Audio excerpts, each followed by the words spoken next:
네, 안녕하세요. 멘탈이 전부다의 철영입니다. 네, 파월 의장의 의회 발언이 있었던 오늘 시장은 극과 극의 모습을 보여줬습니다. 미국 증시는 3대 지수가 모두 하락했고 특히 나스닥은 1%가 넘게 빠졌습니다. 반면 암호화폐는 어제에 이어서 연 이틀 강하게 상승했는데요. 오늘은 무슨 일이 있었을까요? 일단 오늘 증시의 하락은 표면적으로는 파월 의장의 발언 때문입니다. 의회 청문회에 출석한 파월 의장은 현재 인플레이션이 여전히 높고 목표인 2%까지는 갈 길이 멀다는 뻔하고도 뻔한 바로 그 말을 했습니다. 그렇다면 미국 증시는 파월이 인플레이션이 높다는 말을 해서 떨어진 걸까요? 표면적으로는 그렇죠. 하지만 실제로는 아닙니다. 파월이 했던 말을 자세히 보면 알 수 있는데요. 파월은 PCE가 지난 1년 동안 4.4%나 올랐다며 심각성을 설명했습니다. 그리고 소비자 물가도 4%나 올랐고 근원 CPI는 5.3%나 올랐다며 겁을 줬죠. 그런데 제 영상을 자주 보시는 분들 중에 이거 몰랐던 분들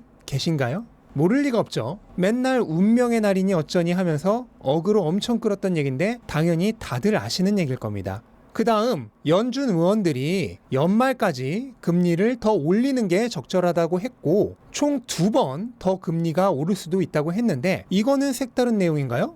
전혀 색다를 게 없죠. 이미 FOMC 때 점도표로 0.5%포인트 금리 인상 다 공지했던 내용입니다. 한마디로 파월의 오늘 발언은 대사만 바꾼 FOMC 기자회견이었습니다. 그런데도 시장은 떨어진 거죠. 왜 그럴까요?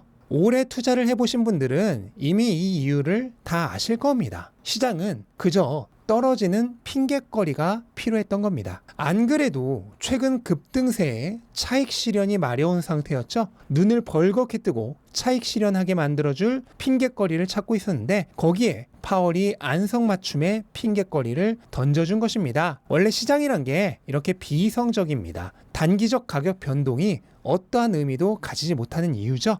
트레이더들은 단기적으로 큰 수익을 받습니다. 그리고 자신들의 짧은 타임라인에 맞춰 나간 것이죠. 제가 이미 지난주에 증시가 단기적으로 너무 과열되었고 언제든 조정이 올 수 있다고 말씀을 드렸죠. 그 말씀을 드렸던 바로 다음 날부터 3일 연속 하락 중인데 그냥 말씀드린 그 일이 일어나고 있는 것입니다. 특별한 이유도 없습니다. 그리고 이러한 흐름은 금리 전망을 보면 더 쉽게 알 수 있습니다. 어제 파월의 발언은 전혀 매파적이지 않았습니다. 7월 금리 동결 가능성은 어제보다 오히려 올랐습니다. 반대로 7월 금리 인상 가능성은 어제보다 줄었죠. 또한 내년 초 금리 인하 가능성도 거의 바뀌지 않았습니다. 이게 무슨 말일까요? 시장은 어제 파월의 발언을 FOMC와 비교하여 특별히 더 매파적으로 해석하지 않았다는 뜻입니다. 이거는 금 가격을 봐도 알 수 있죠. 금 가격은 파월의 발언을 기준으로 오히려 올랐습니다. 반면 달러 가격은 파월의 발언 이후 오히려 더 가파른 속도로 하락했습니다. 전혀 매파적이지 않았고 오히려 비둘기파적으로까지 해석했다고 여겨지는 반응입니다.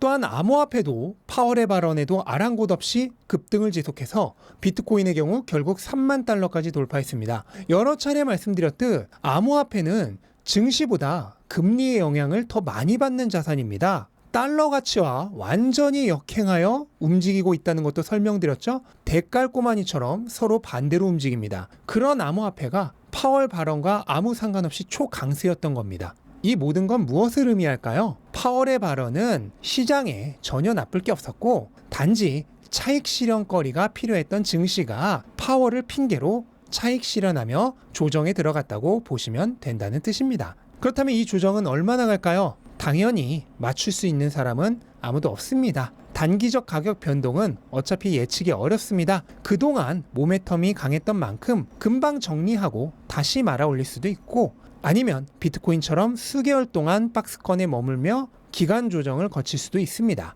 어느 쪽이 되었든 과열은 시켜야 할 필요가 있으며 장기적으로 보면 이렇게 과열을 적절히 시켜주면서 나아가는 게 훨씬 더 긍정적인 진행 방향입니다. 그런데 이렇게 또 생각하시는 분들이 계실 겁니다. 어차피 조정이 올 거라면 지금 한번 팔았다가 싸지면 다시 살까? 만약 본인이 가진 자산이 스스로 평가하는 미래 가치보다 비싸졌다면 그렇게 하셔도 됩니다. 적정 가치보다 높아졌으니 팔고 적정 가치보다 싸지면 다시 매수를 고려해 볼 수 있죠. 그런데 이렇게 가치에 의거한 매도가 아니라 단순히 가격만 보고 트레이딩 하려는 의도로 매도하시는 것이라면 다시 생각해 보시는 게 좋습니다. 아마추어 투자자가 트레이딩을 통해 장기적으로 성공할 수 있는 가능성은 지극히 낮습니다. 단기적으로야 성공할 수 있겠죠. 하지만 결국은 그냥 느긋하게 장기 투자한 투자자보다 못한 경우가 거의 대부분입니다. 1995년부터 2014년까지 S&P 500에 장기 투자했을 때 연평균 수익률은 약 10% 정도입니다. 하지만 이 기간 중 가장 수익률이 좋았던 날 단 열흘을 놓치면 수익률은 거의 반토막이 납니다.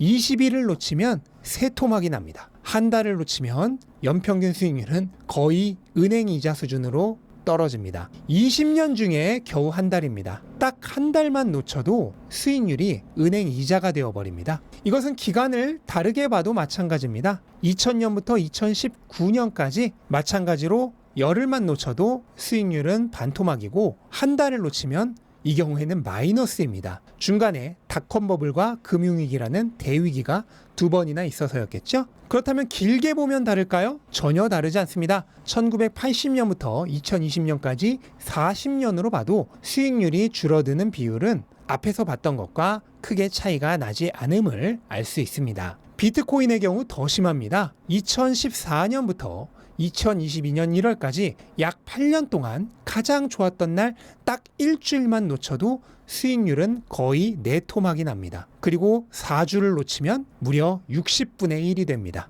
이것들은 전부 무엇을 의미할까요? 가격이라는 건 최고의 순간에 폭발적으로 상승하고 그 외에 나머지 기간에는 의미 있는 가격 변화가 없다는 얘기입니다. 테슬라의 경우 $150에 공포에 팔았던 사람은 이후 한 달간의 폭등을 놓쳤을 가능성이 매우 높습니다. 왜냐하면 가격이 급등하는데 자기가 팔았던 가격보다 비싸게 다시 못 사기 때문입니다. 그렇게 되면 이 종목은 이제 다시는 못 사게 됩니다. 트레이딩 하다 보면 이처럼 한 번 실수로 놓쳐버리면 그 종목은 이제 끝입니다. 그럼 이렇게 좋아하는 종목을 놓친 투자자는 어떻게 할까요? 이제 그 다음 종목을 찾아갑니다. 근데 여기서도 똑같은 실수를 하겠죠. 그러면 그 다음 종목, 자기 안에 1등 종목을 넘어서 3등 종목, 5등 종목, 10등 종목 그렇게 점점 멀어지다가 어느 순간에는 원래 뭐 하는 회사인지도 몰랐던 주식으로 단타 놀이를 하고 있습니다. 그러다 다 끝나는 거죠.